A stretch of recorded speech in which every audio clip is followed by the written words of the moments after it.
Jet 24 is your local election headquarters, and today we're speaking with a man who follows the elections very closely, as he is the political editor of C-SPAN, not to mention an Erie native. Steve Scully, thank you so much for joining us today. I'm delighted. We really appreciate it. Let's get things started. Let's start right off with this presidential race. We've seen a lot of changes this week, a big one obviously being Rick Santorum suspending, quote-unquote, his campaign for the presidency. What really appeared to be the general reaction in Washington from politicians when he made that announcement earlier this week? You know, Kim, I think it was political reality, and I think as you looked at this campaign, and it had a certain rhythm with a number of different front runners leading into the first vote in Iowa, New Hampshire, and then you had some wins for Rick Santorum. He won 11 states, but at some point it becomes the political reality and the math reality. The political reality is that in order to run a campaign and run it effectively, you need a lot of money, and this campaign is no exception. Rick Santorum was raising money but could not match what Mitt Romney had on the campaign trail. And secondly, it's the logistics of getting the delegates. And when Texas became a proportional state versus winner take all, I think the Santorum campaign looked at that and said, well, what is our path to get to 1144? Realized it was an uphill challenge. He had to get 60 to 70% of the delegates going into Texas and then the California primary in early June, and a sense of realization and a personal issue with his own daughter.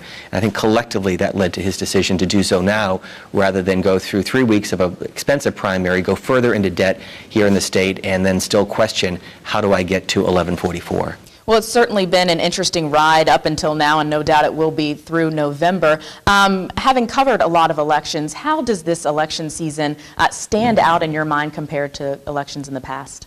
You know, there are two big differences this year. First and foremost, there is no question we're seeing a lot more money. That 5-4 decision by the Supreme Court, the Citizens United case, was monumental. You can agree or disagree with the decision, but there is no doubt that you're seeing the huge influence of super PACs from the Democratic side of the aisle and from the Republican side of the aisle. So that's the first thing. The second thing is social media. I mean, we in the news business can try to get information out quickly. Social media gets it out even faster. Social media has also allowed the candidates to connect very directly, very personal, one-on-one with the voters. We certainly saw that in 2008, the Barack Obama campaign very effectively using social media, but we're seeing it even more so in 2012. So money and technology are really the two big differences this year. And both of those don't necessarily, they can also hurt a candidate, especially with that social media, I would imagine. They can't. You know, it's interesting. I teach students, and I tell them about the invisible primary.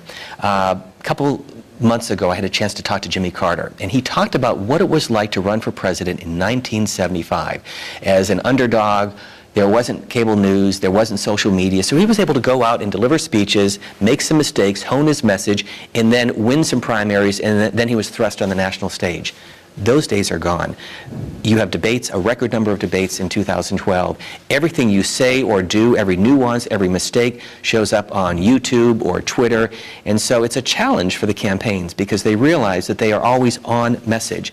Everything is on the record, no matter what they say.